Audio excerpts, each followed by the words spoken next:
అంటే సినిమాకి వేరియేషన్స్ అప్పుడే ఇప్పుడు ఆయన చెప్పినట్టు ఒక లారీ డ్రైవర్ ఒక పక్క, నారి నడుము నారి ఒక పక్క, ఇట్లా రకరకాల సినిమాలు చేస్తూ అంటే ఒక ట్రెండ్ సెట్ చేయడం. అంటే ఫస్ట్ అసలు చలనచిత్ర పరిశ్రమలో, ఈ భారత చలనచిత్ర పరిశ్రమలో ఒక కమర్షియల్ ట్రెండ్ సెట్ చేసింది ముందుగా నాకు జన్మనిచ్చి నన్ను అందరి గుండెల్లో ఆయన ప్రతిరూపంగా నిలిపిన యుగపురుషుడు. అలాగే విశ్వానికే నటన ఎలా ఉంటుందో చూపించిన నా తండ్రి, నా గురువు, నా దైవం, కారణ జన్ముడైన నందమూరి తారక రామారావు గారు. ఆయన నాకు ఇన్స్పిరేషన్ అండి. ఎందుకంటే ఇటువంటి వాటిల్లో అప్పుడు ఏదో ఒకటి కొత్తదనం మొదటి నుంచి కూడా ఆయన మంచి పండు వయసులో ఉన్నప్పుడు రాజు పేద డీ గ్లామరైజ్ క్యారెక్టర్ చేయడం, అదే ఇన్స్పిరేషన్తో నేను భైరవ దీపంలో మరి కురుపి వేషం చేయడం, అంతకంటే ఘోరం అసలు. అందులో అయినా అంతా కొంచెం నీట్గా, ఇందులో అయితే అసలు టోటల్గా హంచ్ బ్యాక్, ఒక కన్ను మూతపడిపోయి పళ్ళు బయటకు ఉండి అంటే అట్లా చేయడం ధైర్య సాహసాలు ఇచ్చింది ఆయనే నాకు. అటువంటప్పుడు ఎప్పుడు కొత్తదనం ప్రజలు కోరుకుంటూ ఉంటారు, డెఫినెట్గా వాళ్ళు ఉంటుంది. కానీ ఏంటన్నదే అది మనం ఎక్స్ప్లోర్ చేయాలి, అది ఇంపార్టెంట్. ఎందుకంటే దానికి ఒక సర్వే అంటే మనం ఒక ఆత్మ పరిశీలన చేసుకోవాలి. ఇంతవరకు చేసింది ఏంటి, ఇంకా ఏం చేయాలి, ఇంకా ఒక అదే యాక్టింగ్ అంటే నేను చెప్తుంటాను, అరవడమో లేకపోతే ఏడవడమో, ఒకరిని ఆనందపరచడానికి విసిరే నవ్వు కాదు. యాక్టింగ్ అంటే ఒక పాత్రలోకి, ఆ పాత్రలోకి అనుభవాలు మనకు తెలీదు. ఆత్మలోకి మనం వెళ్ళడం యాక్టింగ్ అంటే. సో అటువంటిది చేద్దాం, కొత్తగా చేద్దాం. అలాగే కృష్ణప్రసాద్ గారు, మన ముఖ్యంగా ఎస్పి బాలసుబ్రహ్మణ్యం గారు, ఆయన వెనకుండి సారథిగా ఈ చిత్రానికి వెన్నెముకై కృష్ణప్రసాద్ గారిని ప్రోత్సహించడం. నిర్మాత ఎవరన్నది కాదు, మంచి ఆలోచనతో వచ్చిన ఎవరైనా సరే వాడిని మనం ప్రోత్సహించాలి. కొత్తదాన్ని మనం ప్రజలు ఇవ్వాలి. మేము ఎప్పుడూ ఒక నిత్యావసర వస్తువులు లాంటి వాళ్ళం, అంటే ఎవ్రీడే ఒక కమోడిటీ. సో అది మనం ఇస్తూ ఉండాలి. మన తెలుగు ప్రజల్లో ఒక ప్రత్యేకత ఏంటంటే ఎప్పుడు కొత్తదాన్ని ఆదరిస్తారు. మొదటి నుంచి చెప్పుకొచ్చాను, నాన్నగారు మంచి పండు వయసులో భీష్ముడు పాత్ర వేయడం ఏంటి, అటువంటి ఎన్నెన్నో సాహసాలు చేసి ప్రజల మన్నలను పొందారు ఆయన. అంటే ఆయన ఒక 10-15 సంవత్సరాల ముందు ఆలోచించేవారు. ఆయన ఒక రకంగా నిర్మాతలు కూడా ఏదైనా సినిమాకు యావరేజ్గా దాటితే కూడా ఆయన చెప్పేవారు, సలహా ఇచ్చేవారు. ఏమండి ఈ నెగిటివ్ ఎప్పుడు తాకట్టు పెట్టద్దు మీరు ఎక్కడ కూడా, ఇది ఎప్పటికైనా బంగారు గుడ్లు పెట్టే బాతు, దట్ ఈస్ ఎన్టీఆర్ అనేవారు ఆయన. అంటే ఆయనకు ఒక నిర్మాత బాగుండాలి, రేపు అది ఏంటి ఎవరు నిర్మాత వచ్చినా కూడా. సో అలా ఒక మంచి సినిమా చేస్తున్నాం అన్న ఒక సంతోషం. అలాగే నాన్నగారి సినిమాలు చూస్తూ పెరిగాను. సో నా కొట్టిన పిండి ఈ పాత్రలన్నీ, శ్రీకృష్ణదేవరాయలు అయితేనేమి, నాన్నగారు చేశారు 2 సినిమాలు. ఒకటేమో నాన్నగారు మన కిరణేశ్వరరావు కలిసి తలాన రామకృష్ణ. సో అవన్నీ ఎప్పుడు అవే చూస్తుంటాను, పాత సినిమాలు. అట్లోంచి మళ్ళీ కొత్తదనం వైపు కూడా నేను కూడా 25 సంవత్సరాలు కొన్ని సాహసించి చెప్పేస్తుంటా క్యారెక్టర్. మా డైరెక్టర్లు కూడా వాళ్ళు బాబు చాలా ఇక తరతిద్దాం ముందు, ఇది లేకపోతే ఎంతో ముందుగా ఆలోచిస్తున్నారు మీరు వద్దని. సో అలా నా ఇన్స్పిరేషను, ఆ ధైర్యంతో మంచి సినిమాని మనం చేయబోతున్నాం. అంటే చాలామంది అప్పటికంటే కూడా ముందు ఆలోచన చేసాం, ముందు జనరేషన్స్ని. Forward thinking. ఎవరు రేపు చూస్తారు, రిలీజ్ అయితే సినిమాని ఎలా ఆదరిస్తారు. ఎందుకంటే ఇప్పుడు నేను ఒక 2 జనరేషన్స్ కనెక్ట్ అయిపోయాను నేను. అది సినిమాల ద్వారా కానివ్వండి, లేకపోతే అన్స్టాపబుల్ ప్రోగ్రామ్ ద్వారా కానివ్వండి, అలా 2 జనరేషన్స్. అంటే నా కొడుకే కాదు, నా మనవాళ్ళతో కూడా నేను కనెక్ట్ అయిపోయాను. సో వాళ్ళకి ఇది కరెక్ట్ యాప్ట్ పిక్చర్ బాలకృష్ణది ఈ సినిమా. అన్ని సినిమాలు పిల్లలు కూడా చూస్తున్నారు, డైలాగులు చెప్తున్నారు.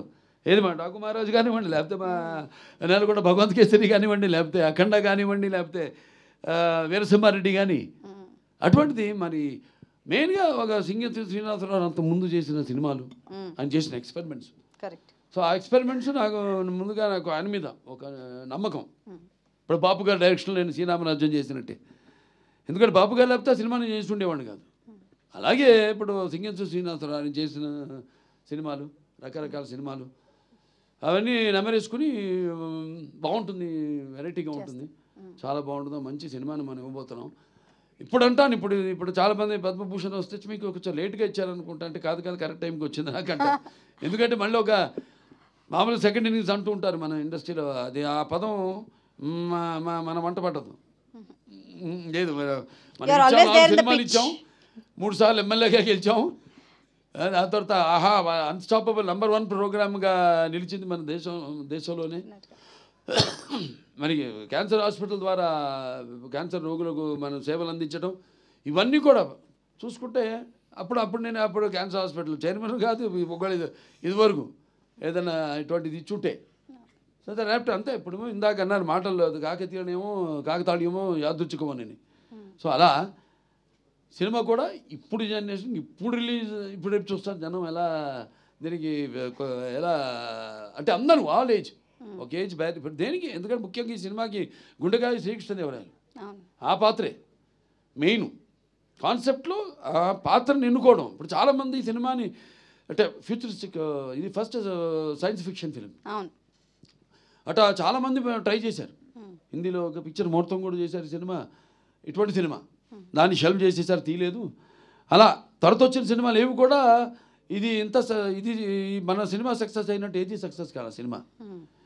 ఎందుకంటే మనకి జనం అంటే మనకి ఈ శ్రీకృష్ణదేవరాయల పాత్రని అంత అద్భుతంగా అప్పుడు నాన్నగారు కానివ్వండి, అదే నాన్నగారే మీరు ఎంత అందంగా ఉన్నారండి, అసలు ఎంత ముద్దొచ్చేస్తున్నారు అసలు.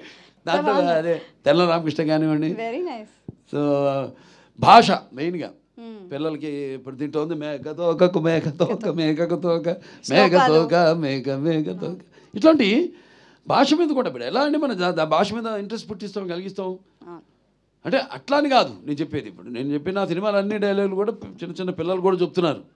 అట్లా కాకుండా బాగా ఇంకా దానికి యాప్ట్గా అంటే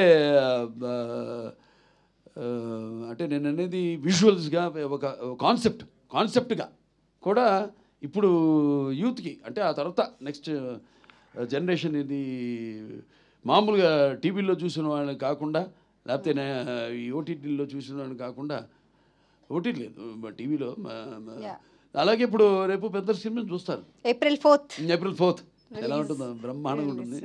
అండ్ ఇళయరాజా గారి సంగీతం ఇందులో, అండ్ దీంట్లో చేసిన నటీనటులు ఎంతో మంది ఉన్నారు. ఇన్ఫాక్ట్ ముంబై నుంచి అప్పట్లో అదేంటి అమరేష్ పూరి గారు, టీను ఆనంద్ గారిని తీసుకొచ్చారు. అలాగే ఏదో బాబుమోహన్ గారు ఉన్నారు దాంట్లో, ఇంకా చలపతిరావు గారు ఉన్నారు, భరణి గారు ఉన్నారు, అన్నపూర్ణమ్మ గారు, మోహిని హీరోయిన్. అప్పుడు పుస్తకం తెచ్చుకుని చదువుకుంటుండేది. ఏంటమ్మా పుస్తకం తెచ్చి చదువుకుంటున్నా అంటే ఎగ్జామ్ ఏది ఇప్పుడు 11th మెట్రిక్ అనుకుంటా, +1. అలా తరుణ్ ఉన్నారు, రాశి చిన్న చిన్న పిల్లలు వాళ్ళు, చాలా మంది నటీనటులు. అండ్ సంగీతం ఇళయరాజా గారి సంగీతం మాస్టర్ ఇళయరాజా గారు. అలాగే ఈ సెంచరీలు కొట్టి పిక్చర్ ట్రైలర్లు కూడా పెట్టడం ముందే అదే సార్, పాటకి మీరే నిర్వచనం. సెంచరీలు కట్టే మనకి మంచి క్లాస్ సాంగ్, చాలా మంచి పాట, అన్ని అద్భుతమైన పాటలు, పద్యాలు, జానములే వరవీణములే జిక్కి గారి చేత పాటించటం అప్పుడు. అలాగే అయ్యాన్ని పాత సినిమాలు ఆయన గుర్తుకొస్తూ ఉంటాయి. అంటే నాన్నగారు రాజేశ్వరరావు చేసే రామకృష్ణ అయితేనేమి, మహామంత్రి తిమ్మరసు, అవన్నీ చూస్తూ పెరిగాం. కాబట్టి నేను చెప్పిన ఒక పాత్రలోకి వెళ్ళినప్పుడు అంతే ఆ పాత్ర ఆవహిస్తుంది అంతే. అది పర్సనాలిటీలోంచి కూడా చూస్తుంటాడు తేడా. రెండింటికి కృష్ణదేవరాయలకి మామూలు కృష్ణకుమార్ పాత్రకి ఉన్న పర్సనాలిటీలో కూడా తేడా వచ్చేస్తుంది. అది ఆటోమేటిక్గా, అది నాకు తెలియదు. అది ఆ పాత్రల్లోకి వెళ్ళాకే ఆ పాత్ర మనం చేస్తుంది నన్ను అంతే. ఒక నేలకొండ బలభంగ కేసులు అయితేనేమి, లేకపోతే ఓ డాకు మహారాజ్ అయితేనేమి. సో ఎలా ఫీల్ అవుతున్నారు సార్ ఇప్పుడు? అంటే 30 ఏళ్ల తర్వాత April 4th ఇది రిలీజ్ అవుతోంది. ఇది ప్రీ రిలీజ్ ఫంక్షన్ అంట. ప్రీ రిలీజ్ కాదు, it's not re release, it's pre release. చిరస్థాయిగా మన చలనచిత్ర పరిశ్రమలో కొన్ని సినిమాల పేర్లు చెప్పుకుంటాం మొదటి నుంచి. మాయాబజారనో, లేకపోతే మన నాన్నగారి సీతారామ కళ్యాణం, లేకపోతే శ్రీకృష్ణ పాండవ్యం, అలా కొన్ని సినిమాలు ఉన్నాయి. ఆ సినిమా కోవలో నిలిచిపోయే సినిమా ఆదిత్య 369. దీని సీక్వెల్ కూడా రెడీ అయిపోయింది, మొదలు పెట్టేస్తాం. ఇంకా మొదలు పెడితే అంతే నాకేంటంటే ఒకసారి మొదలుపెట్టేసి కృష్ణప్రసాద్ గారు కూడా ఆయన్ని ముఖ్యంగా మెచ్చుకోవాలి. ఎన్నో వ్యయప్రయాసాలు కూర్చి అసలు కాన్సెప్ట్ రావడం, ఒక సినిమా అంతకుముందు నిర్మాత అంతే ఆయన. శ్రీదేవి మూవీస్, అనిత శ్రీమతి అనిత గారు ప్రెజెన్స్, ఎస్పి బాలసుబ్రహ్మణ్యం గారు ప్రెజెన్స్, ఆవిడ నిర్మాత. స్టేట్ బ్యాంక్ ఆఫ్ అది ఎంత ధైర్య సాధనలు అసలు. అంత అద్భుతమైన సింగింతో శ్రీనివాసరావు ఇప్పటికీ చూశారుగా 94 ఏళ్ళు ఎలా మాట్లాడుతాను ఆయన. నన్ను అడుగుతుంటారు అప్పుడప్పుడు, ఏంటి బాబు ఎప్పుడు మొదలు పెడుతున్నావు పార్ట్ 2 రెడీ డైరెక్ట్ చేసేయాలి అని. అండ్ ఈజ్ అప్డేటెడ్ వాటికి టెక్నిక్ అన్నిటికి కూడా ఈజ్ అప్డేటెడ్. వాటికి హ్యాట్స్ ఆఫ్. మొదలు పెట్టాలి తొందరగా, ఉంది కథ రెడీ. నేను ఆయన కూర్చొని అన్ని ఫైనలైజ్ చేసుకున్నాను. కానీ ఒక రాత్రిలో రెడీ చేసాం సబ్జెక్ట్ పార్ట్ 2. ఒక రాత్రికల్లా సబ్జెక్ట్ ఫైనలైజ్ అయిపోయింది, అంతా రెడీగా ఉంది. అది ఇంకా ఇప్పుడు ఉన్న టెక్నిక్ ఇప్పుడు చాలా నిజంగా వీళ్ళు మెచ్చుకోవాలి. ప్రసాద్ ఫిల్మ్ క్రాఫ్ట్స్ వాళ్ళని, కార్పొరేషన్ హ్యాట్స్ ఆఫ్. చాలామంది అతని నిద్రాహారాలు మాని ఒక మంచి సినిమా చేస్తున్నారు. టీం అన్నా అసలు వాళ్ళు ఒక 300 పైన, సుమారుగా 350 మంది అందరూ వాళ్ళు ఇది ఒక మంచి సినిమా చేస్తున్నాం మనం. చిరస్థాయిగా దీన్ని ఎలాగైనా నిలబెట్టాలి ఈ సినిమాని. చలనచిత్ర కేవలం మన తెలుగు చలనచిత్ర పరిశ్రమలోనే కాదు, భారత చలనచిత్ర పరిశ్రమ దీన్ని నిలబెట్టాలని అర్నిషన్ కష్టపడి ఒకే ఒక ప్రింట్ దొరికింది. అప్పుడు ఇదంతా లేదు, డిజిటలైజ్ చేయడం. తర్వాత 2006లోనో 2008లోనో వచ్చింది అప్పుడు అది. అప్పుడు మేము గ్రాఫిక్స్ ఎలా వాడలేదు, యూమాటిక్ టెక్నిక్ వాడాం. చాలా కొత్త ఇప్పుడు వాళ్ళకి నేర్చుకోవాలి, ఖర్చు చాలా తగ్గించుకోవాలి సినిమా అన్నది.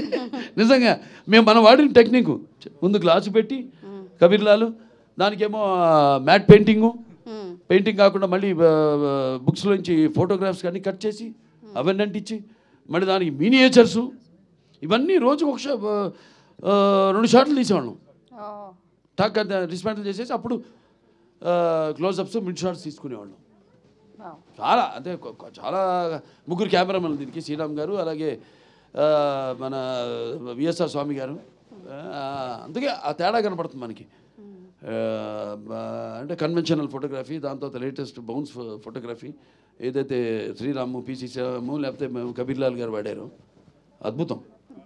సో 4th ఏప్రిల్ అందరినీ ఒకసారి మరోసారి మీ పిల్లలతో అందరితో వచ్చి చూడాలని మీరే చెప్పాలి అందరికి. బికాజ్ యు ఆర్ చూస్తారు, మీరే భుజం మీద అంత కాన్ఫిడెన్స్ నాకు. ఎందుకంటే ఇప్పుడు అప్పట్లో చేసాం, అది నేను చెప్పినట్టు చిరస్థాయిగా ఉండిపోయే సినిమా ఇది ఖచ్చితంగా. ఇక ఎక్కడి నుంచి ఇక ఈ సినిమా చూస్తూనే ఉంటారు, ఇక జనరేషన్స్ టు జనరేషన్స్, వచ్చే జనరేషన్స్ టు జనరేషన్స్, నిర్విరామంగా ఫర్ ఎవర్. అంతే చాలా ఎంతో కష్టపడ్డారు. అందరికీ నా అభినందనలు తెలియజేసుకుంటా, కృతజ్ఞతలు తెలియజేసుకుంటాను.